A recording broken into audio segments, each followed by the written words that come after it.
This is Tin Caps Baseball on 1380 The Fan and 100.9 FM. Welcome back, everybody, to Tin Caps on Deck, the Tin Caps pregame show brought to you by Hooper Insurance Services. Tin Caps back home after a tough week in Dayton, closing out the first half and beginning the second half of this 2026 season. And this being Tuesday, it's our chance to talk with the manager of the Fort Wayne Tin Caps, Jonathan Mathews. And first question, I know it's been a rough couple of weeks for you and the team.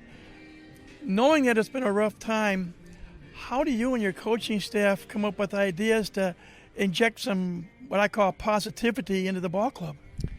Yeah, you look for little areas where we're getting better, so that's kind of always and we've had some individual guys that are having really nice years. And so, you take from that. I think the guys are ready for a reset. Like you mentioned, the first 3 games of this series will end the first half, and then I told them today, I said, I want to take these next 3 games to gain some momentum, and then, starting on Friday is kind of a fresh slate. So that's the nice thing about the minor leagues. You have 2 halves to make a playoff push, and so we didn't do that in the first half, but I'm kind of expecting us to at least make a push in the second half.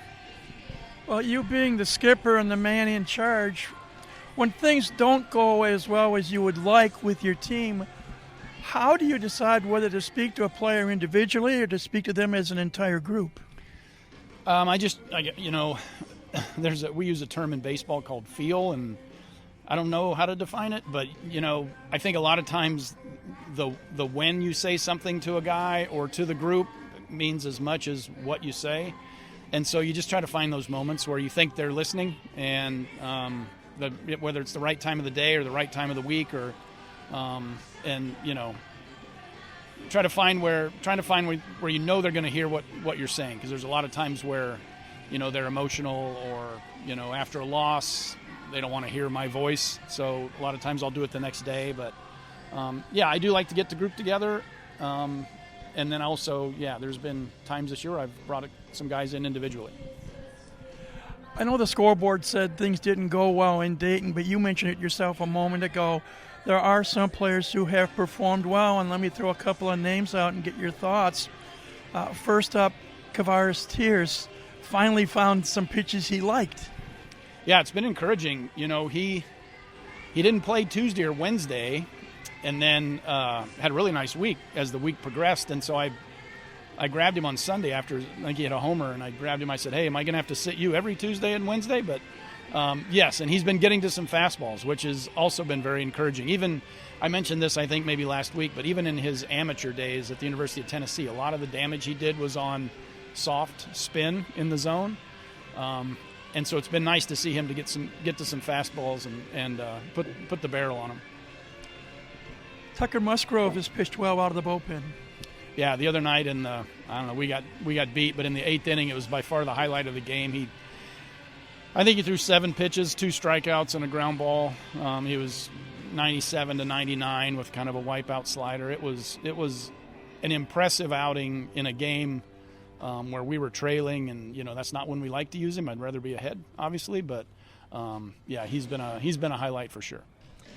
Justin DeCrisio had a pair of home runs, won a grand slam. I think you like him in the leadoff spot. I do. Kind of a gritty little player. He manages the strike zone pretty well. And then to complement that, I've kind of had Case and Wells. I think I've got him down tonight, but I've had him at the bottom, so those 2 guys are on next to each other. So, and Kaysen's kind of thrived in that slot too. So DeCrisio's been great for us. Good little baseball player. He does all the things right. Doesn't make mistakes. He's smart. And so he's done a nice job at the top of the order and does supply a little bit of sneaky pop. You're taking on South Bend this week.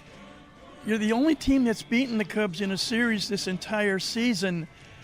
How important is it to face a team that you've beaten once in a series, but also a team that already has clinched a playoff spot? What does that tell your team as they get ready for this series with South Bend? Yeah, we got them the first time we went over there, and then they got us the last time. So, again, I think this is a good baseball team. It's a really good lineup. They have guys that can run. They have some thump in the middle part of the lineup.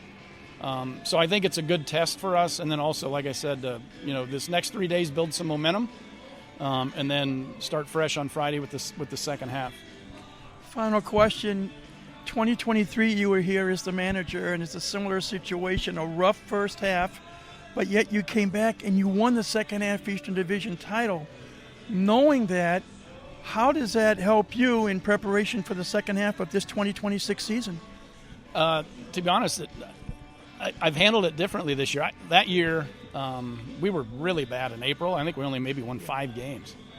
And I was like internalizing it, and I was, I let it bother me and get to me. And I think now I've learned that, don't panic. We have 2 halves. So I try to be a steady influence. And I think, the guys didn't know that I was swimming a little bit, kind of like, what do they say about the ducks on the top of the water? They're real calm, but then underneath they're paddling. But anyway, so I think I've learned that, no panic. We've got the second half. There's still a sense of urgency. It's not like a laissez-faire approach, but at the same time, I want to be a steady influence for these guys, and so that's kind of how I look at it. As always, we appreciate the time. Good luck this week against South Bend. Thank you. That's manager Jonathan Mathews. Starting lineups and more comes your way next here on the Tin Caps Radio Network. Podcasts by Federated Media.